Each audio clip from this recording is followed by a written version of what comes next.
the overthrow of the Hawaiian Islands was an elaborate and complex project set out on by the Sons of Missionaries, the United States, and the Freemasons to remove from power the reigning king of Hawaii, David Kalakaua. Historians often focus on the landing of troops as the focal point of the overthrow, while seeming to forget that the Queen was overthrown due to her desire to enact a new and fair constitution for the people of Hawaii. But the American business interests would not let this happen. The statehood of Hawaii is based on several key points that the U.S. has made about Hawaii in order to claim it as a state. One major claim they base their status on is the fact that the United States had nothing to do with the overthrow of Hawaii or the Constitution of 1887.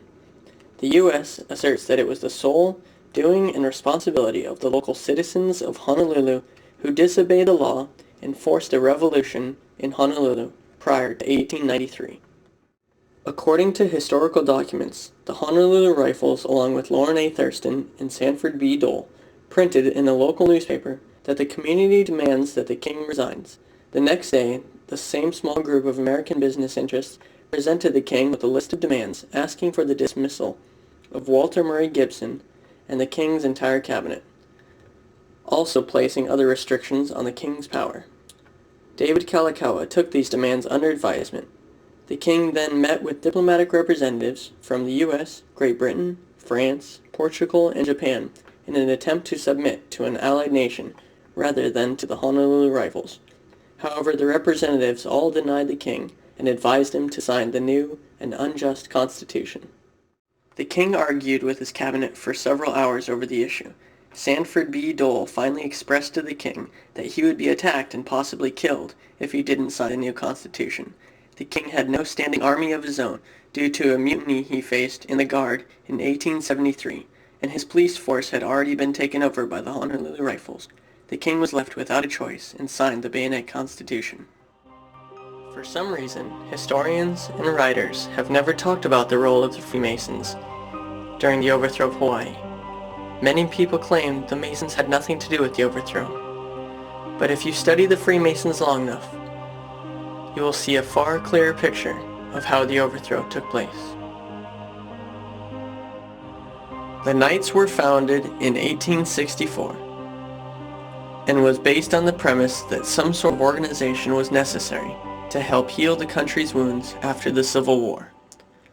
The Knights of Pythias were the first fraternal order to receive a charter for corporate entity status from the Congress of the United States, the first and only organization to receive this in the 1800s.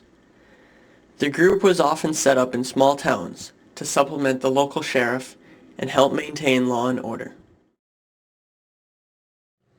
This is the website for the Freemasons here in Honolulu. On it they have a section about Henry Cooper, a past member and master Mason. He was a prominent Mason leader in California and moved to Hawaii in 1889, just after the Bayonet Constitution was established. He practiced law and became famous by helping the Masons and the United States overthrow the sovereign and peaceful nation of Hawaii. He was made a Master Mason of Honolulu, a circuit judge, and later became Minister of Foreign Affairs.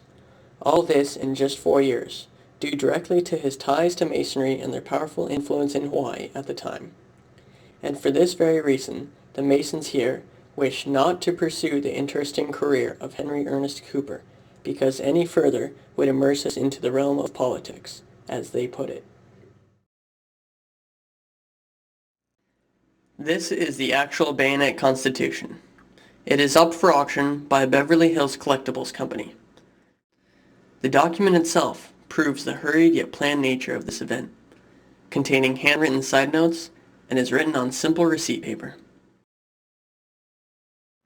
There is absolutely no doubt that in 1776, a number of American Masons conspired to overthrow the lawful rule of His Majesty King George III. Drawing on a long experience in dealing with the king, they succeeded and went on to found the United States of America. The Freemasons first began in London in 1717 and soon spread throughout the world, associating with the leaders of nations, military commanders, and wealthy businessmen. The Freemasons are a tight-knit brotherhood sworn to secrecy, and uses its power and influence to do God's work and advance Western civilization. The Freemasons established a lodge in Honolulu in 1843 and quickly prospered in society. In 1876, Kalakaua was made a Master Mason in hopes of swaying him to be more open with his government. However, this apparently failed because Kalakaua still refused to give Pearl Harbor to the U.S. After the Bayonet Constitution was signed, Henry E. Cooper arrived in Hawaii and began helping Lauren A. Thurston establish the Committee of Safety, later used to overthrow Queen Liliuokalani. Cooper showed Thurston how to set up an organization. They loosely based the Committee of Safety off the Freemasons, using bylaws, oaths, hierarchy, and record-keeping to conduct the logistical business of setting up an organization and using it to overthrow a stable kingdom. With the minimum knowledge of Hawaiian history, I began researching at the Bishop Museum Archives and the Hawaii State Archives. The Hawaii Archives building is located next to Iolani Palace and is open Monday through Friday to the public. Upon entering, you begin your search in catalogs and then request the item you want to see. They have actual documents from the 1860s and earlier. I found this scrapbook. It is a compilation of all newspaper stories about the overthrow, dated from 1887 to 1893. In the first 4 pages alone, I found several stories about the Honolulu Rifles that I had never read about in any other history book or research, such as this one. This is a story written in the Pacific Advertiser, saying that the Honolulu Rifles had found out that under order by King Kalakaua, Walter Murray Gibson had ordered several shipments of guns from Australia to arm the King's Guards with more modern weapons. Gibson had received his first shipment of rifles, but when the Honolulu Rifles found out about this, they formed ranks of their own men at Honolulu Harbor, with over 40 civilian volunteers of Thurston's private militia dressed in uniform and carrying weapons. He set up his own personal customs enforcement and searched every boat that came into the harbor for 3 days, capturing 2 more boats containing weapons for the king. The Honolulu Rifles seized these weapons and used them to arm additional volunteers to later depose the king. Acting like a modern-day terror cell in a peaceful city planning an attack, the Honolulu Rifles used stolen and illegally bought weapons to supply their growing militia of white laborers in Hawaii, who up until then were too afraid to get involved. But through support groups like the Hawaiian League, the Honolulu Rifles, and the Freemasons, the annexationist leaders could help new recruits cope with the stresses of committing such treason. Other wealthy members of these groups, such as Dr. John Brody and Dr. James Robert Judd, offered their property up as a private shooting range for the new members of the League who didn't have experience with a weapon. But it was also used by other members, such as H.F. Glade, who was the German consul to Hawaii, but joined the annexationists. Glade was believed to be a mercenary, and used his experience in foreign wars as a sharpshooter to train other members of the group to become very proficient with a rifle.